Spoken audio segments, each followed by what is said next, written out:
If on Tuesday, under the Uranus shock, you had the courage to assume the role of the black sheep and cut the physical chains binding you to the past, today the universe demands the final act of your liberation, the breaking of silence. We have reached December 11th. Mercury, the planet of voice, fuses exactly with Lilith, the guardian of repressed secrets and ancestral taboos. Do you feel that bitter taste in your mouth today? That pressure in your throat burning like acid? This is not anxiety. It is the taste of everything you swallowed for years to maintain the false peace of those who hurt you. It is the accumulation of every time you said, "It's fine," when you wanted to scream, "Enough." Incomplete freedom is dangerous, leaving action without speaking the truth. Voice leaves a loose end where guilt can enter. Today, the black sheep gets the microphone. Your lineage, your family, or your old social circle counts on your silence to maintain the illusion that they are perfect. They think you will continue to be the mute problem. Today, you will disappoint them to save yourself. Do not worry about being polite. Lilith's truth is not polished, it is surgical. It bleeds, but it heals. To warn the world that the secrecy contract has been revoked and that you will no longer protect those who made you sick. Leave your final decree registered. Write in the comments, "I break the silence." The first speech act of the black sheep is not a scream. It is a definition. Before being able to tell your story, you need to know what it is made of. And today, under the exact conjunction between Mercury, the analytical mind, and Lilith, the suppressed truth, you gain the surgical capacity to name what happened. We call this chapter Naming the Monster. For years, you lived inside a fog of euphemisms. Toxic family systems or abusive relationships survive thanks to a distorted dictionary. They rename violence so it looks like love. They called excessive control protection. They called emotional neglect giving freedom. They called psychological manipulation concern. They called cruelty honesty. And you, being the child or the vulnerable party, adopted this vocabulary.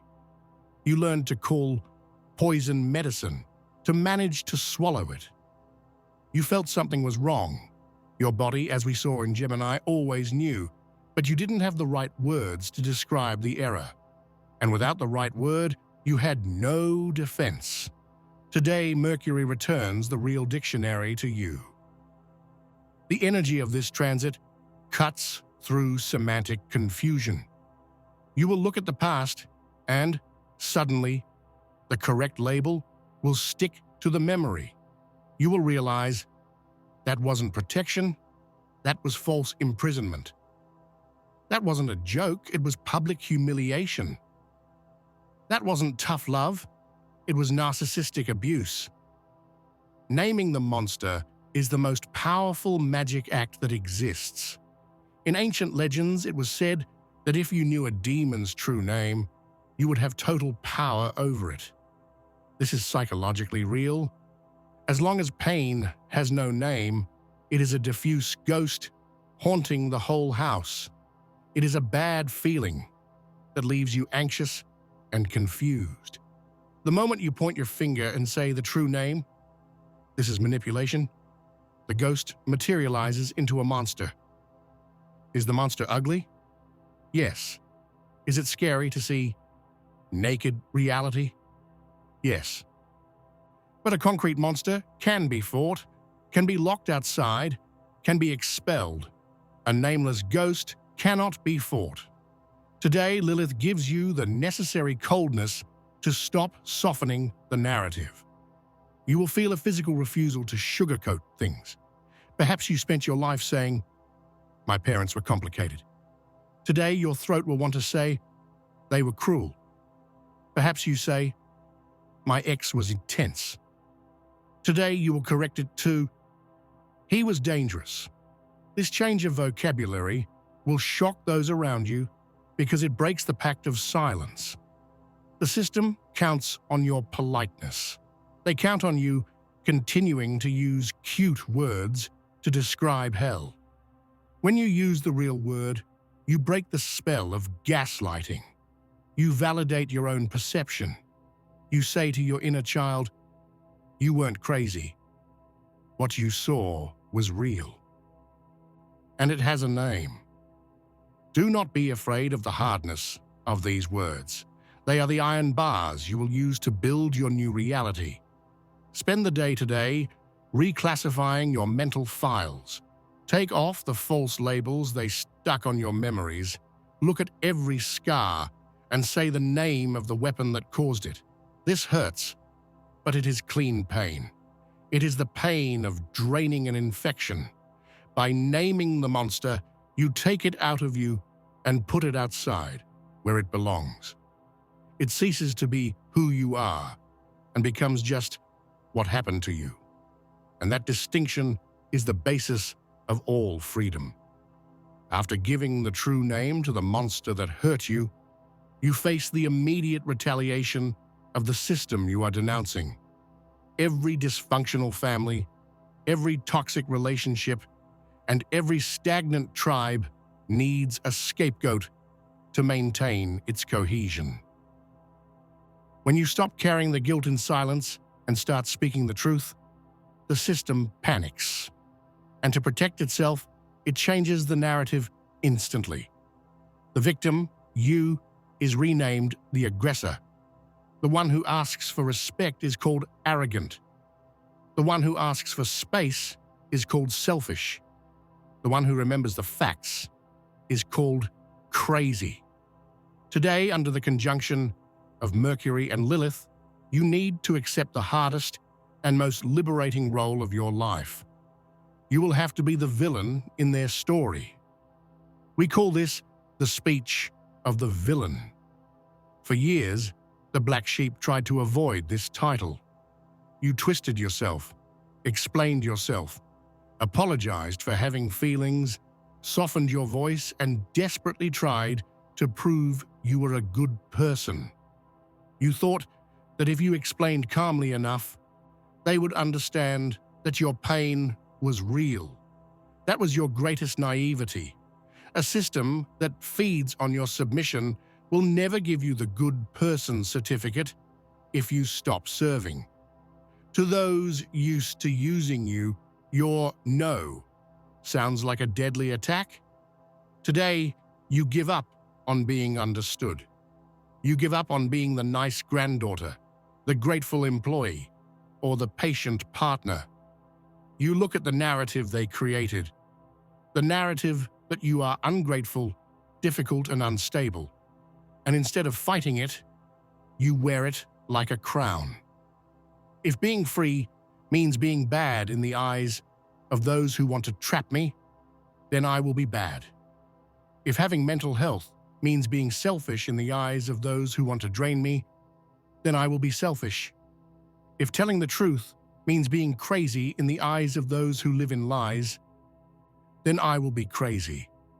Lilith is the original archetype of the villain because she was the first woman to refuse submission in paradise. She preferred exile in the desert to blind obedience in the garden. History painted her as a demon, but history was written by those who wanted to control her. Today, you realize that the reputation of villain is the price of admission to the land of freedom. You cannot be the hero of your own life and at the same time be a pleasant extra in the life of someone who hurts you. You have to choose a script. Accepting the villain role gives you an immediate superpower. You become immune to manipulation. A manipulator's main weapon is the threat of staining your self-image. If you do this, you will hurt your mother. If you leave, you will seem ungrateful. When you have already accepted the label, the threat loses its power. You respond, yes, maybe I will hurt her. Yes, maybe I will seem ungrateful, and I am leaving anyway. The moment you stop fighting for your innocence in their court, the trial ends. You leave the court and go live. This chapter requires a strong stomach. They will badmouth you. They will distort your motives. They will tell only the part of the story where you reacted, omitting the part where they provoked you. Let them talk. Your reputation is a small price to pay for your sanity. Let them keep their version. You keep your life. Embrace your villainy.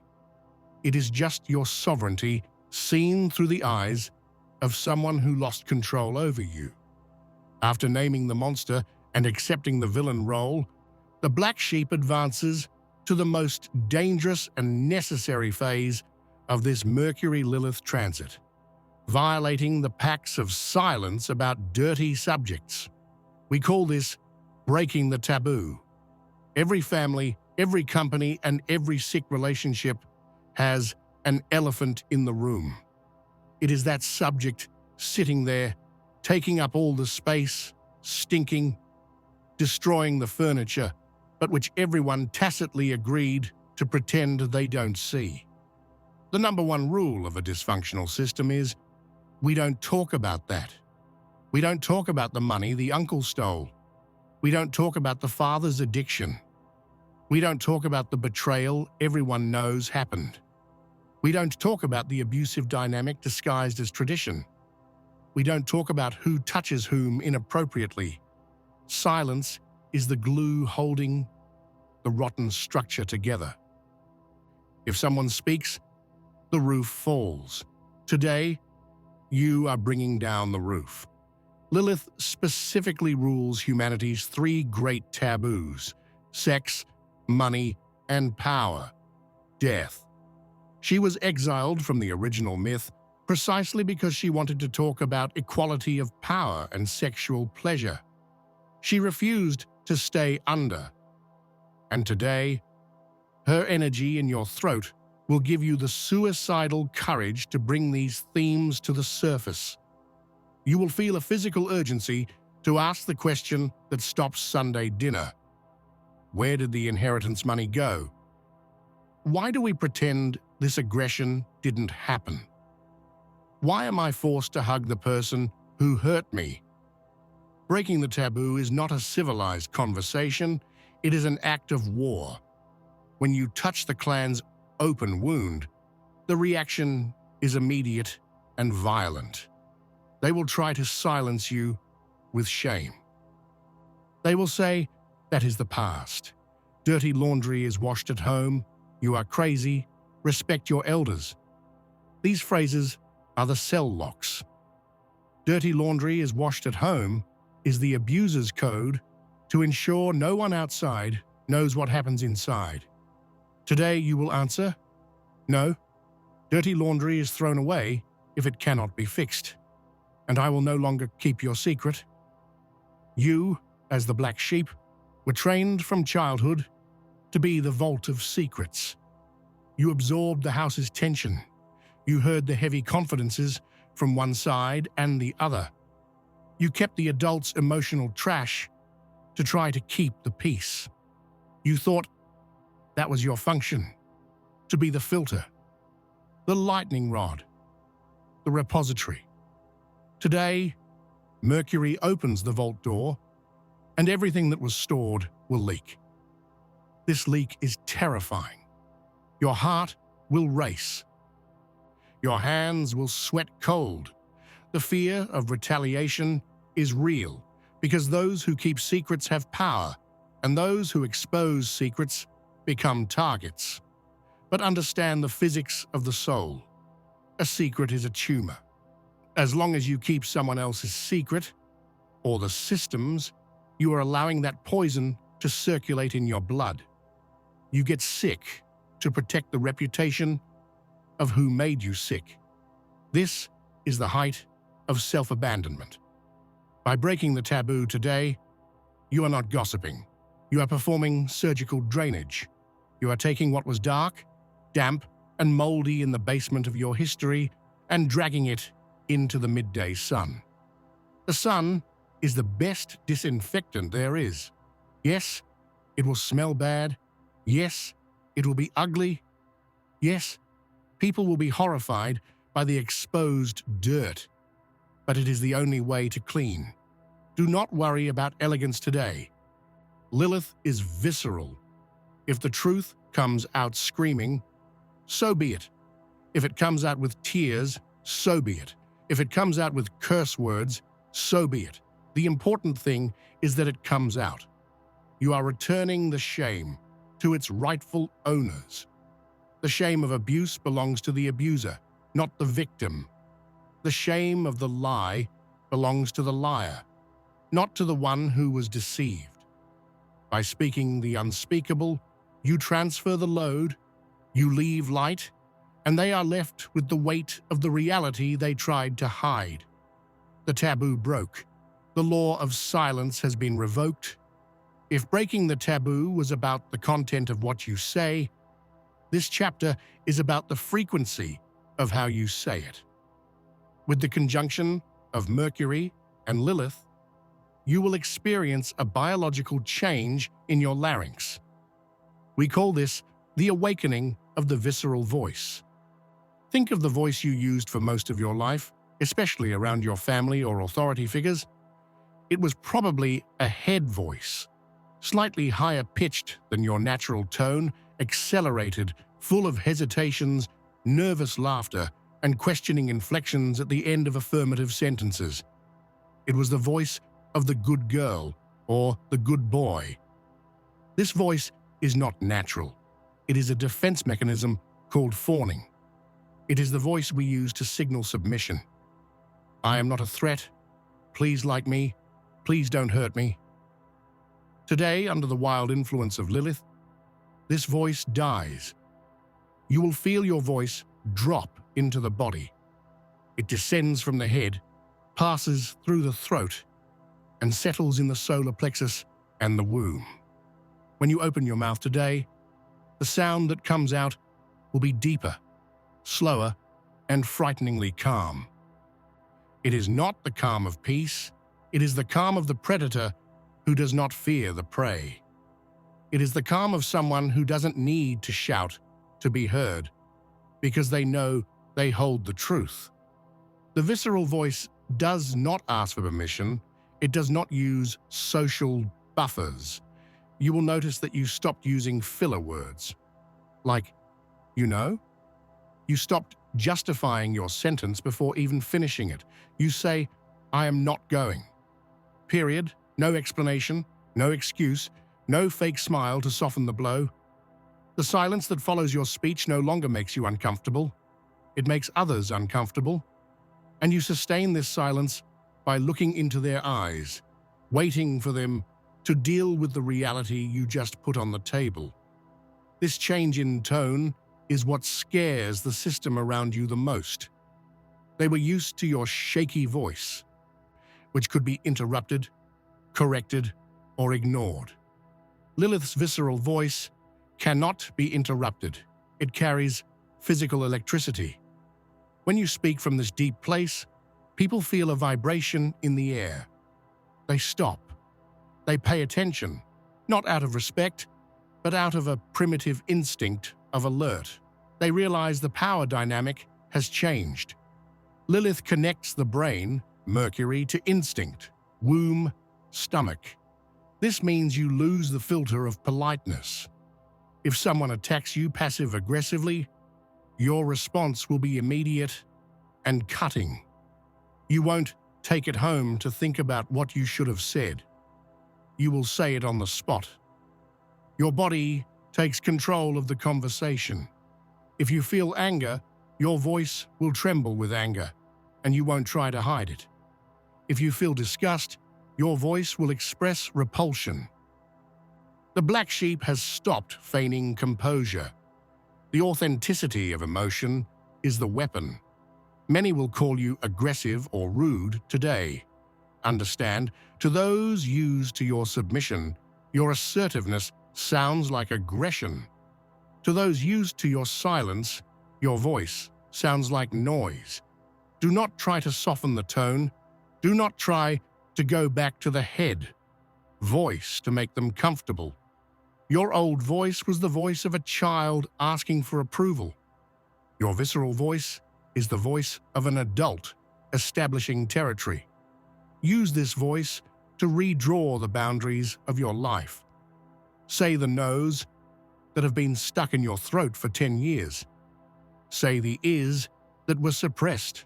Feel the physical pleasure of hearing your own sound occupying space in the world. Your voice is the sword that cuts the veil. Speak, and let the world tremble if it needs to tremble.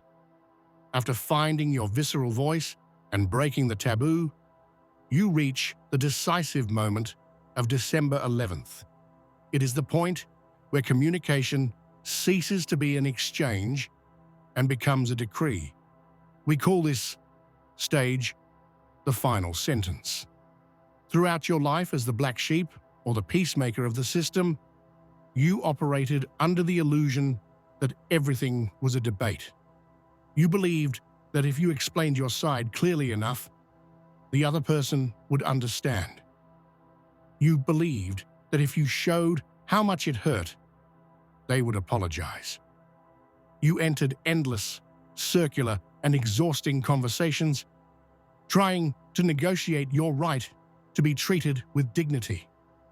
Today, Mercury and Lilith end the debate. The court is closed. You are no longer there to present evidence or convince the jury. You are there to read the verdict. The final sentence is characterized by unilateralism. It is the moment you realize that your freedom does not require their agreement. You don't need them to admit they were wrong for you to leave. You don't need them to validate your pain for it to be real. You simply communicate the decision. This is over. I will no longer tolerate this tone of voice. I am leaving this house. Our relationship ends here. Notice the absence of whys. The old black sheep justified, I am leaving because you hurt me, and I feel that the sovereign black sheep just sentences, I am leaving. Justification is an invitation for the other to counter-argue.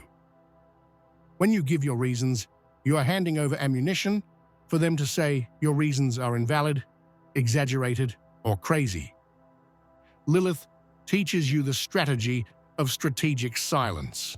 Do not give ammunition, deliver the accomplished fact. When you pronounce the final sentence, the system collapses. They will try to reopen the case. They will call you impulsive, they will cry, they will threaten, they will promise change for the 1,000th time. Your strength today is measured by your capacity not to reopen the door you just locked. A sentence, once given, is not discussed. It is carried out. You will feel a metallic coldness in your chest when doing this. Your heart might ache, but your mind will be crystal clear. It is the clarity of knowing you have exhausted all other options. You tried love, tried patience, tried therapy, tried silence. Nothing worked. Now only the law of the final frontier remains. By decreeing the sentence, you regain authority over your biography. You cease to be a supporting character in their drama and assume the screenwriter's pen of your own life. And the screenwriter has the divine power to write end scene, when the scene no longer serves the story. Bang the gavel, no appeal, the case is closed. After the storm of words passes, after the monster has been named and the sentence handed down, you face the final and invisible result of this whole process. It isn't the destruction of the family, nor the end of the world, as your fear predicted. It is healing. We call this stage the cleansing of the blood. You need to understand the physics of secrets. Silence is toxic.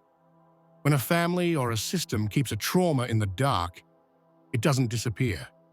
It rots. It transforms into a psychic toxin that travels through the lineage's bloodstream. The grandfather drinks not to speak of the pain. The father hits not to feel the pain. The son gets sick to express the pain.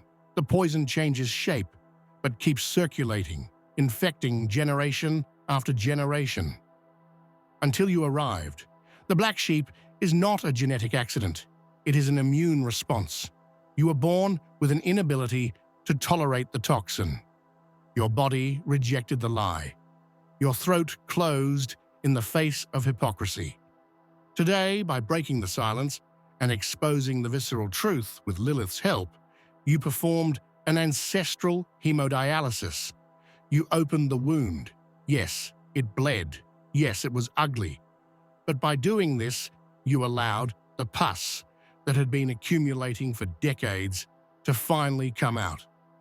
What you feel now, this exhaustion mixed with a floating lightness, is the sensation of an organism that finally got rid of the infection. You stopped the virus replication cycle. Understand the magnitude of your act by speaking the truth today. You guaranteed that this specific lie will not be inherited by those who come after you. If you have children, or if you will have them, or even if you leave a creative legacy for the world, they will receive clean blood.